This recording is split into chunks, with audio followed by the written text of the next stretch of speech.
रुक्मणी जी ने राधा रानी के दर्शन किए। जब कुरुक्षेत्र की कथा आती है भागवत में, जब भगवान के 16,108 ब्याह हो गए, द्वारिकाधीश बन गए, उसके बाद कुरुक्षेत्र में 100 साल बाद ब्रजवासियों से मिले ठाकुर जी, तब रुक्मणी आदि सब पत्नियों के मन में आया कि ये राधा रानी को देख के तो आए, कितनी सुंदर है, त्रिलोकी सुंदर कृष्ण की हम पटरानियां हैं, हमारी सुंदरता के आगे स्वर्ग की उर्वशी आदि, रंभा आदि अप्सराएं भी फीकी लगती हैं, परंतु ये राधा रानी कैसी है, एक बार देख के तो आए। थोड़े अभिमान में गई है किशोरी जी को देखने के लिए। वर्णन करते हैं कि भगवान की अष्ट पटरानियां जब किशोरी जी का दर्शन करने के लिए गईं, तो जैसे ही जिस शिविर में किशोरी जी विराजमान थी उसमें भीतर प्रवेश किया, तो मृग नैने, मृग जैसे नेत्र, दूध जैसा श्वेत बिल्कुल वर्ण, धीर गंभीर नेत्र, एक बार किसी को देख लें तो वो वहीं स्तब्ध मूर्तिमंत हो जाए। हस्त कमल ऐसे मानो जैसे कोई नील सरोवर के कमल खिल गए हों। चरण ऐसे कि जब चलें तो उनके चरणों से उत्पन्न होने वाली ध्वनि को नेत्र बंद करके सुनते रहें। इतना सुंदर स्वरूप। ये स्वरूप काम प्रकट नहीं करता, बल्कि प्रकट हृदय में काम को नष्ट और कर देता है, ऐसा स्वरूप। प्रकट हृदय में क्रोध को भी नष्ट कर दे, ऐसा स्वरूप। हमारे अंदर जितने दोष हैं वो दोष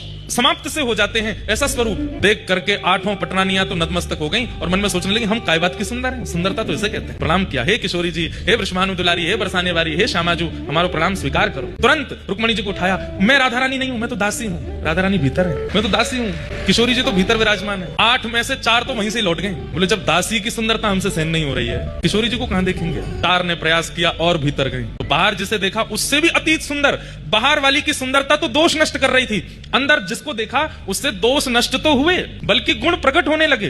दया, प्रेम, शीलता, ये सारे जो अच्छे गुण होते हैं उसका दर्शन करके वो प्रकट होने लगे। बोले निश्चित किशोरी जी हैं। प्रणाम किया, बोले आप किशोरी जी? बोले नहीं मैं दासी हूं। किशोरी जी भीतर है। 2 वहां से भी लौट गई। बोले कि अब किशोरी जी को नहीं सहन कर पाएंगे हम, ये तो दासियों ने हमारे मान का मर्दन कर रखा है, किशोरी जी क्या करेंगे। कहते हैं अंत तो गत्वा रुक्मणी जी पहुंची बस, और जैसे ही रुक्मणी जी ने प्रवेश किया, असंख्य, संख्या गिनी नहीं जा सकती, इतनी असंख्य सुंदरियां चारों ओर बैठी हैं, और उन सबकी सुंदरता में विशेषता यह है, एक की भी सुंदरता काम प्रकट नहीं कर रही है, सबकी सुंदरता गुण प्रकट कर रही है, नेत्रों से अश्रु प्रकट कर रही है, दीनता प्रकट कर रही है, दैन्य प्रकट कर रही है। और उन सबके मध्य में एक सिंहासन पर तप्त कांचन गौरांगी श्री राधे वृंदावनेश्वरी श्री किशोरी जी विराजमान। रुक्मणी जी देखते ही मूर्छित हो गई, बेहोश हो गई, सुंदरता सहन नहीं कर पाई, इतनी सुंदर किशोरी जी के रूप का कहां वर्णन करूं। तुरंत किशोरी जी ने जाकर के रुक्मणी जी को संभाला। जब होश में आई, हाँ तो देखने आई थी, परखने आई थी, जानने आई थी, अब स्थिति क्या हो गई। जो रुक्मणी जी अभी कृष्ण से वियोग की इच्छा नहीं रख सकती, ठाकुर जी दूर चले भी जाते हैं तो रो रो करके रुक्मणी जी का बुरा हाल हो जाता है, वो रुक्मणी जी की स्थिति क्या हो गई। किशोरी जी को देख करके कह रही हैं,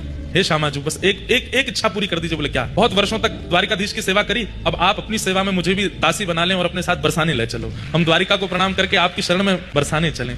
तब किशोरी जी ने हृदय से लगाया, नहीं, हमारे प्राण आपके पास हैं, उनकी सेवा आपको करनी है, जब समय होगा तो हम आपको स्मरण कर लेंगे।